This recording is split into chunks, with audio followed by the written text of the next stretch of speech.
All right.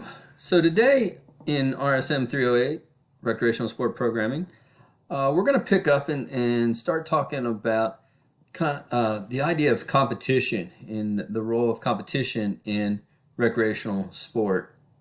And so, uh, you know, one of the things that this will probably challenge some of y'all's beliefs, and this is kind of part of the philosophy and building your own personal philosophy about recreational sport. A lot of you have come through, been very competitive in your lives, and grew up with competitive sport, and competitive sport has helped mold who you are. But one of the things we have to keep in mind with recreational sport a lot of times is the idea that we want to get more people participating. And so sometimes when we think about competition, we're weeding out people because we want that top of the pyramid, exceptional individuals, and we kind of forget about those lower level people that still want to participate. They still may want to have some elements of competition, but they're pushed away because they're not the top tier athletes. And and so one of the things we'll look at today is kind of what is competition, what kind of role does competition have, and the good and bad of competition. All right. And so that's where we're going to go. And like I said, sometimes you may not agree with what I had to say, and understand I came from a competitive background and I believe in competition, but it's not about us. It's about the people that we're trying to serve, okay, and how we can serve those individuals. All right. So let's take a look at that today. So one of the things I'll start off with is kind of throwing out this quote here for you about professionalization of sport and that growing idea of professionalization. And so I'll read this quote to you. Something to think about. Recreational sports, even pickup games around the neighborhood, used to provide refuge for many children, but the situation has shifted with the professionalization of children's sport, whereby the emphasis in athletic programs is placed on elite players with highly competitive skills. Okay? So, again, one of the things we want to think about is in the past, it was a place, the playgrounds, the courts, the fields were used as a place as refuge, a place where kids could go, feel safe, participate, play their games. But as we see more and more professionalism evolve into the games, it has trickled down into the lower levels. And this quote was taken in '98, so that's probably before a lot of you were even born. But so it's kind of hard for you to understand where sport has come from. In the past, I can tell you from my experience, when you look at professionalization, and you can, one way to kind of see that professionalization kind of seep into sport is how sport used to be viewed by the public. Okay, so let's look at, when I was growing up, and again, 70s and 80s, how many college football games were there on TV? You had probably the game of the week, one game that you watched. And now, you can watch just about everybody every weekend on television or streaming live on video.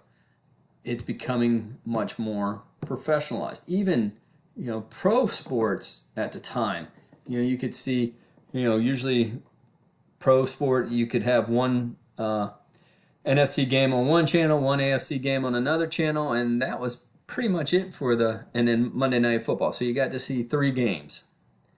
Baseball, they had Monday Night Baseball, and probably some games that were local to your area on the weekends. There wasn't a whole lot of opportunities to watch that professional sport unless you actually went to the events. And now, so we see that growth of professional sports and seeing professional sports on TV and streaming on the computer and all these different things. And now you see it trickle down. You see more of a college. Now you can catch high school games on television and on the computer. You know, when does it stop? When do we start going to looking at middle school games or even lower level looking at it? I mean, you can go out and you can probably see this. A lot of you have worked AAU or with travel teams. You can see how professionalized those games have become, and how much stress that the parents put on the athlete to compete even at that level. I've been guilty of it. I'll admit it. I've been guilty of it with my son and daughter. You know, you have to kind of take a step back and go, oh gosh, I'm one of the problems. You know, you kind of have to take that deep breath and suck it up and remember they're just children and they're just trying to learn skills. They're just trying to improve. They're just trying to understand who they are and what they're good at. And we don't want to crush them at a young age. Okay. And again, I'll try to show this, see if hopefully it works. This is some kind of thing that U.S. Hockey put out a couple years ago, and see if this sounds familiar, kind of in a funny setting. Hopefully it'll pull up. There we go.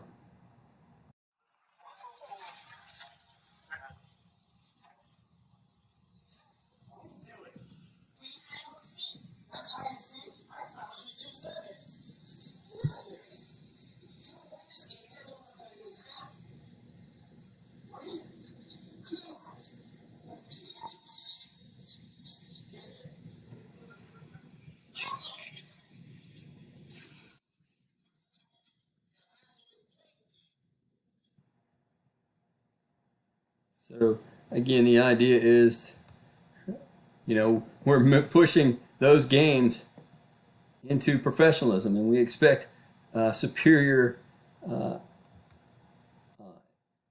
performance from children. I'll highlight this one as well, and I'll let you watch the other one on your own. But this one was pretty good as well. Kind of again highlighting that professional expectation.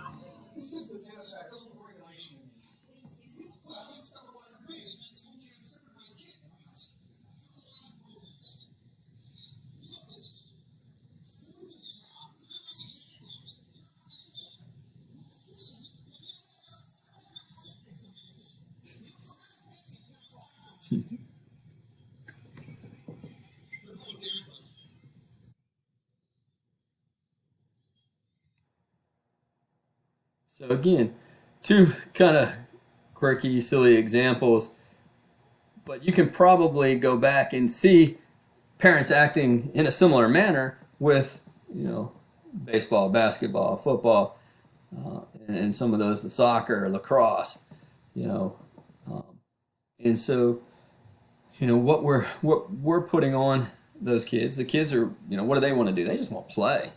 They just want to have a good time.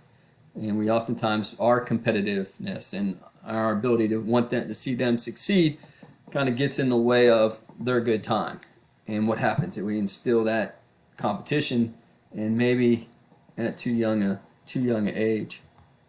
So here's some thoughts, and I'm hitting both sides, so you can, again, you probably have your own ideas about the role of competition, but I want you to kind of think outside of your traditional thinking as far as the role of competition. So here's one thought. Competitive sports and athletics may negatively affect personality development and self-image, foster aggression, and hinder the development of interpersonal relationships. So competition has negative impacts on the personality, on the individual's self-image, on their ability to develop good interpersonal relationships, maybe even foster aggression. On the good side, people say, well, hey, we have a free enterprise system. The free enterprise system values competition because it has contributed to America's strength and gives individuals a maximum opportunity to compete for the largest possible share of resources and rewards in society. Man, you probably can't argue with that, right? We are built on competition, and that competition, we're trying to get the most resources, right? Competing in business, we're trying to get the most amount of business coming into our store or our agency so we can make more money, right? We can get more resources, or we can get more people through our doors so we can get better facilities. Okay. So there's that negative and positive battle of competition going on at all times within us. Here's some other ones. Participation in sport may in some way undermine pro-social behaviors, such as helping, sharing, and cooperation. Because sometimes, you've probably had coaches that say, hey, don't help the other team up. You knock them down, they should stay down. You should have, you don't want to share with the opponent.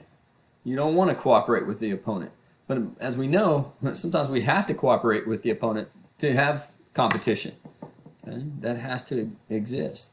But, there's that internal battle of should I help? Should I share? Should I cooperate? Because we're competing. And so that kind of undermines the idea of participation.